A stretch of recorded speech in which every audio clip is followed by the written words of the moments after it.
So a lot of those things meant that a lot of those sort of divisions between, more money, less money, different backgrounds, they all just disappeared because people were communicating with each other. It's a little thing to try and improve our connection with other people. I think there's no end to that. I think we should all go on doing that as much as we can.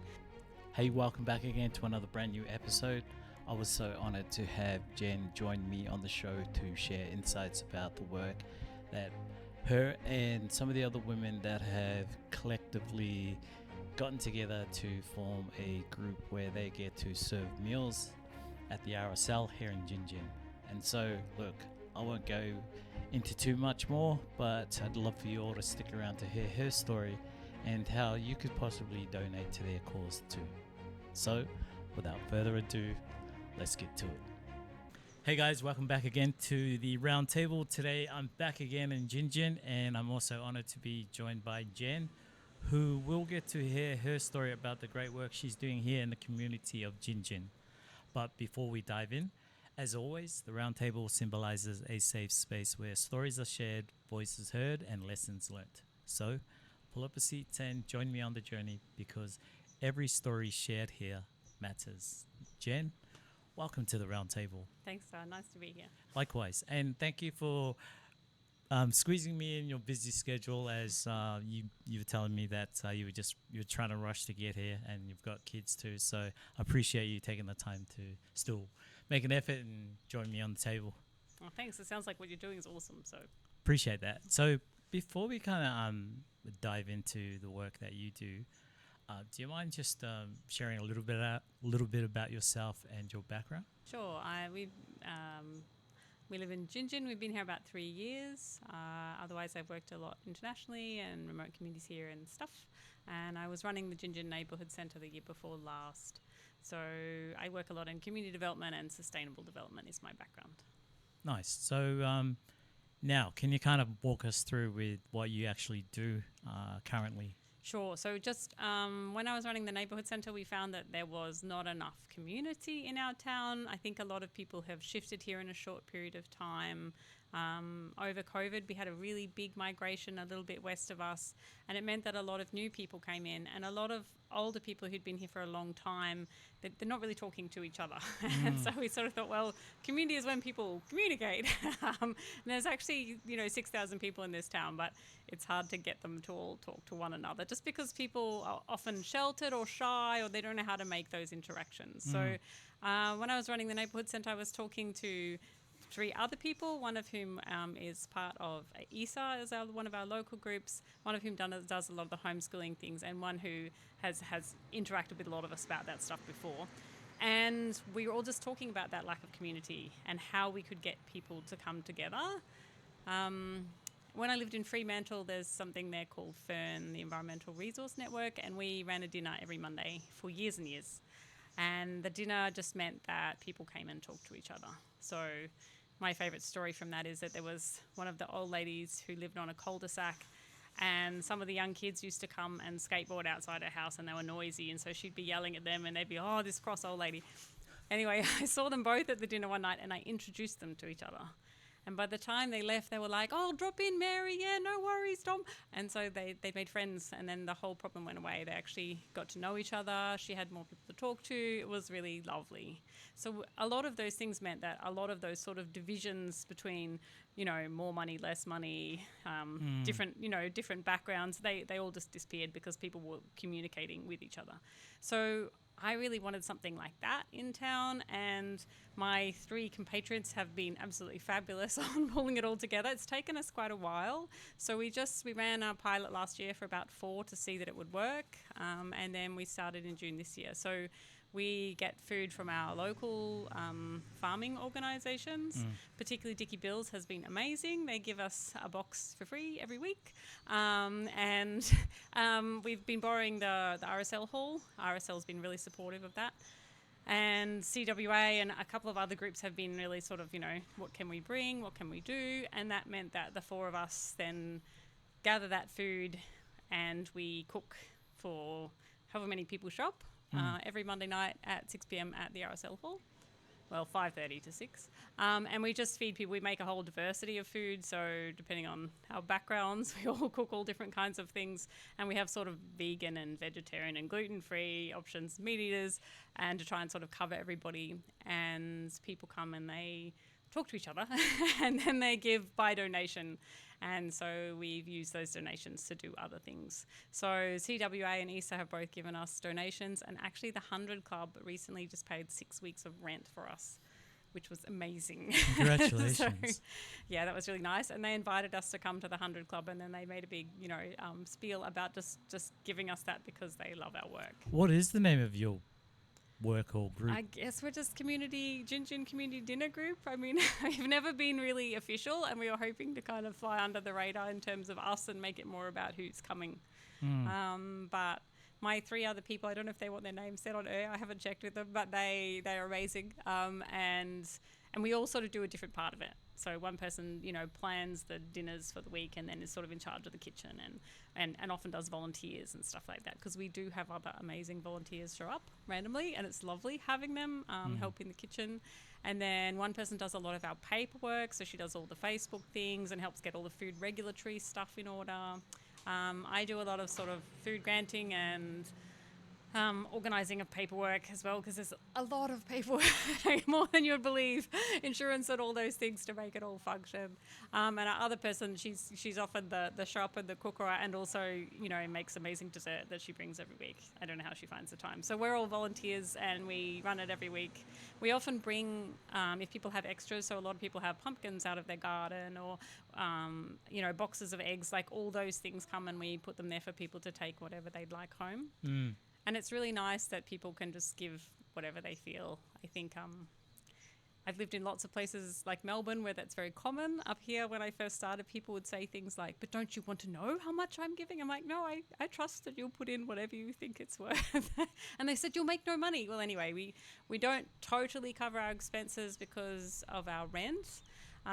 But we're very close to covering our expenses, certainly on food and all of those things. We cover our food, and we would cover our insurance too, just because people are actually really generous and they like being there. Okay, so can you kind of just walk us through what that looks like for someone that wants to attend? Sure, they can just show up. So what happens is a bunch of us go at about 3 p.m. We do shopping and we gather food from around us, and then we cook for a couple of hours. If people would like to come and volunteer, they're really welcome. They can give us a call if they'd like to do that, or even just shop. Where would they have to show up to volunteer? So it's the Jen RSL Hall.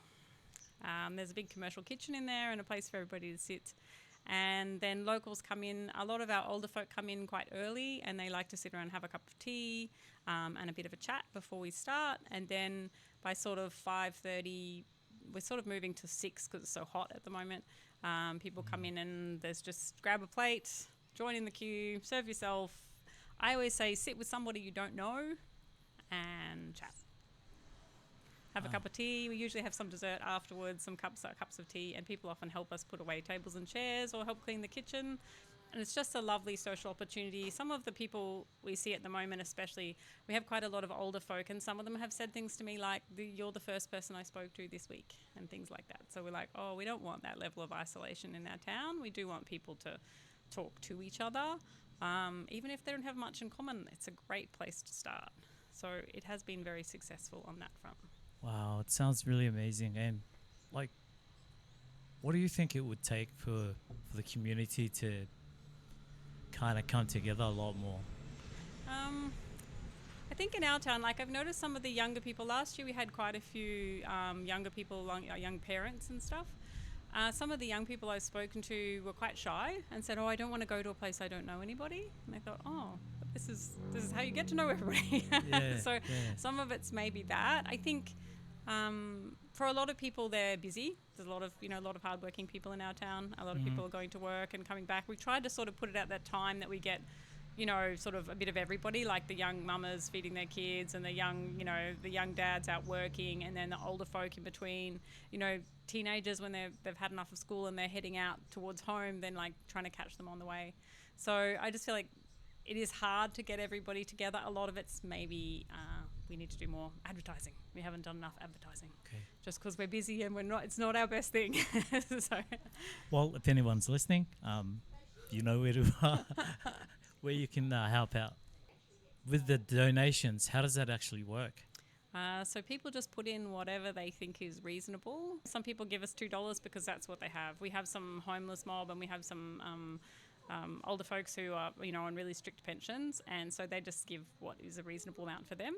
And other people have felt like, oh wow, this was amazing, and given us $50. So it's just a whatever it's worth to you situation. And the fact that people continue to come back and they continue to pay means that because we don't have huge expenses on food, we can kind of go on meeting that and our insurance. And we're just working, probably I'll apply for a food grant to get us through our rent period, and hopefully that'll make it a bit easier for the rent. But the rest of it we cover pretty easily and with a bit to spare, so we can invest in sort of, this week we're going to buy feta and put that in our frittata, which is pretty exciting. Nice. What about some of the challenges? What are you guys, up against? Hey guys, thanks again for tuning back in. And if you're finding value in today's show, then please don't forget to hit that like button, subscribe and share with someone that you think could possibly be interested in getting involved with what these amazing women do. And so, without further ado, let's get back to the show. Our biggest challenges have been paperwork challenges. So it's interesting that it's easier to get a whole lot of people who don't know each other into a room to chat to each other than it is to get through the paperwork to do that.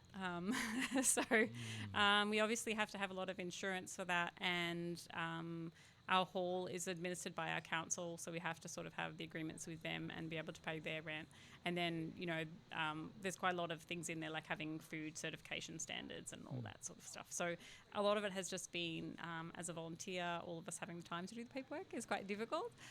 In a practical level, it's not that hard to have people together, and I do really encourage people just to try that, like even just to go, I'll invite 5 more friends to my house this week and try and expand, because food makes people come together, and if you have a cup of tea with somebody, they don't seem so far away from you. So that thing of sort of like, how do we, even when you disagree, I had 2 older ladies who were here a while ago, and I heard one of them say, I'm new to this town and I don't know anybody, I don't have a single friend. And the other one said, neither do I. Well, now it's a couple of months later and they bring each other to the dinner and they text each other every week. So it's just that, so many people are so isolated. Maybe they're behind screens, or maybe they're just on their own, and just actually coming and spending that time together, eating food together, talking about whatever's on your mind is a great way to build that connection, especially if you come all the time, because then it's like, that's not some person I don't like, that's Sally, I see her every week, and that's what we're trying to encourage. So I do think sometimes the paperwork is difficult, but the actual physical thing of getting people together is not very hard. And with food things, I have to say the other 3 women that I'm with, they're great cooks, and that makes a difference. I am not in that basket, so it's really fabulous having their skills. But a lot of the time, if you're buying, $10 worth of rice and $10 worth of veggies, then that makes a meal that's worth more than that to the people who are eating it. Absolutely. What's something you'd like to see happen in the next year or 2? I'd like to see the dinner become a staple of Gin Gins. So just to be a social calendar thing. We originally looked at doing it once a month because it was easier for us to manage the funds and all the volunteering hours to do it irregularly. But the problem with that is people kind of forget. There's things here that are on once a month and we never go. I never remember which day is which. Whereas it's like every Monday I do this. Then it makes it much easier. And so I really like to see that in the social calendar of Gin Gin. And I'd really like to see more diversity in our crowd. So I'd like to see, when I was in Fremantle, we had teenagers coming in. We had old people coming in. It was a diversity of people. And I think that diversity is what gave it its strength, because it's sort of, you're meeting somebody that's not like you, and I think that's a really good thing. And it meant that we had people coming in who just arrived in Australia, people who coming in who's never left Australia. They're just that opportunity to have people converse with each other. So I'd really like to see that diversity of crowd, and also for us just to get bigger. So I think Fremantle, we often had 120 people, which is a lot to feed, but a great way to have people, come regularly. So that's what I'd aim for. I'd like us to hit it. Maybe 90 or 100 every week. So what are you guys doing? We're about 50 now. That's still quite a huge amount. Yeah, it's definitely slowly heading upwards, and that's where we have to run to catch up, make sure that we have enough food every week. But as you expand slowly, you get used to cooking for that amount. So we'd really like to sort of hit that 90 to 100 stage. So I'd love to just see it that it went on forever, that it was sort of a thing that whether I'm in it or whether the other women I'm with are in it, whether the Gin Gin community dinner group runs it, or whether it just becomes a lot of different people step in. So in Fremantle, we had quite a huge range of volunteers. It wasn't the same people every week. And it was just that making sure there's someone, I'll be doing it this week. It's really fun to volunteer. And, we all laugh a lot every week and play music and dance around the kitchen like idiots and stuff. And it's great. So I think it's really nice to have that. When you volunteer, a lot of people have come in and said how happy it made them to feel like they were helping their town and to have people appreciate it. And so, I just like to see that broader volunteers, more people coming and more diversity. And I just like it to continue in terms of this is what happens in Gin Gin. If you're hungry in Gin Gin, if you're having a bad time, if you're just feeling like things are really difficult, if you're new, or you just feel like I'm talking to the same three people and that's all, come to the dinner, meet someone else, and just to have the dinner continue. That's what I'd like to see. That sounds pretty amazing. Are there any particular families or individuals that stood out for you during the times they would come to these dinner events? Oh, there's a lot of the older folk who've been really amazing, who've sort of jumped into the kitchen to help. I have to say Warren has been really generous when we were struggling with our rent. He was really amazing at just kind of going, I just accidentally threw some extra money in this week. Those things of people have been really kind. People bring us cups. Casey brought us a whole bunch of cups when we didn't have any more cups left. She just went to the op shop and bought a whole lot. I feel like those little things that people do all the time, you only need a little bit from a lot of people and the whole thing is beautiful. So we've had people, Councillor Keslake, who I forgot to mention earlier and I shouldn't have, she's been amazing. She's both continued in the discussions with council around our rent, but she's also put a whole lot of money at the butcher for us every couple of weeks so we can go down to our local butcher and buy the meat for the dinner, and that's been amazing. So she often drops in and it just means that we've been able to feed people maybe a higher class of food than we would have otherwise. We might have been a lot more in the noodles, but we've been able to do a lot more things in the kind of Thai chicken curry and things of that nature, which have been a lot more interesting. And that was just really kind because it was totally unasked for. She just decided to do that at her private stuff. So those people, we've just really appreciated the kindness of them all. And it's all those little things that people do that make it run so gracefully. Wow, that's so beautiful. So before we kind of wind down, I suppose, if there's something that I've left out and there's someone else that you can think of you'd like to shout out and or whatever's on your mind, feel free to... I'm sure there's people I'm forgetting that I'll get off and go, I forgot that person was really kind. It's that time of the afternoon, no brain. I think, I don't know whether my other community dinner people would like me to talk about them. I assume they don't mind if I do, but I'll just check with them and maybe give you their names afterwards and you can put them in because they're all fabulously brilliant. I can't stress enough how it would not run without them. And we're sort of getting to the stage where trying to hope that one of us, I have to go away fairly soon for a couple of weeks and it's like, well, I know that the dinner can run without me. But the more volunteers that we have, the better that is. So we've got some 2 new ones coming in and they'll kind of cover my gap. But I think without the 4 of us collaborating, it couldn't function. So I think mostly I just have to shout out to them for going, thanks for being awesome, ladies. You're so awesome. And to everybody else who's been so amazing in making it happen. Well, I really do appreciate you actually taking the time to squeeze me in too, because you did mention that you were taking off in a week or two.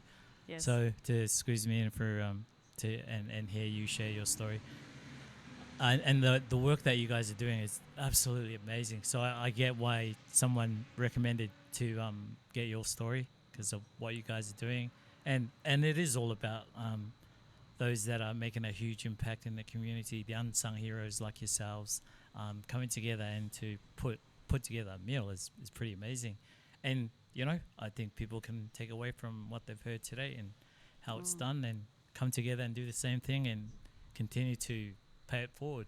Yeah, there's a lot of great work in permaculture and other food systems around that thing of how do we feed people, how do we get people to talk to each other. And I think it's one of those things of just literally, like I said, like going every week, I invite some new friends and I get them to talk to each other, even if it's just literally in your house or your back garden, you know, or like everyone bring a plate, you know, that thing of just, we need our communities, especially at these times when people are so separate and we get so easily divided. So I'm like, no, this is a great time to just come together and talk in all the different ways that is. And to be able to communicate as a community means that we can also say, I don't like this, I don't like it either, let's do something about it. But if we're separate, we have no power at all. So it's definitely worth having that time of people together. So thanks for having this time for me to talk about it. Absolutely. And put it out there. We appreciate your skills. Yeah, appreciate you as for what you guys are doing. It's unbelievable, and I hope people can take away from what they've heard today. So before we kind of wrap up, then, if there's one or two pieces of advice you could leave for someone that's watching this or listening to this, you know, what would it be? I guess people need people. Yeah, it can be really hard. There's a lot of people stuck without a lot of other support. And people don't have to be like you to be supportive for you to work it out together. I think the biggest thing is to go on reaching out to other people, even when it's hard, even if it's awkward or socially difficult. It's worth going on making those things, and that you don't have to, I guess, if it's like, oh, well, there's nothing on, we don't have to stick with that. You can change things, even if it's just a little thing. I feel like this is just a little thing that we do, but it's a little thing to try and improve our connection with other people. I think there's no end to that. I think we should all go on doing that as much as we can, even when we're tired and we're burnt out and all those things. It definitely makes life more fun. And as they say, what kind of life would you like to live? Like a more fun one, even if it's not always convenient. So I guess that would be my thought about it. Okay. Oh, well, Jen, thank you again for joining me at the round table, and thank you for sharing the story of the amazing work you women are doing here in Gin. And I hope you guys continue to keep doing what you're doing, and hopefully it gets to continue to grow throughout the rest of the years, and, you know, for the next generation to continue it on as well. So Sounds again, great. thank you for Thanks joining me very at the round much. table. Thanks, Dal.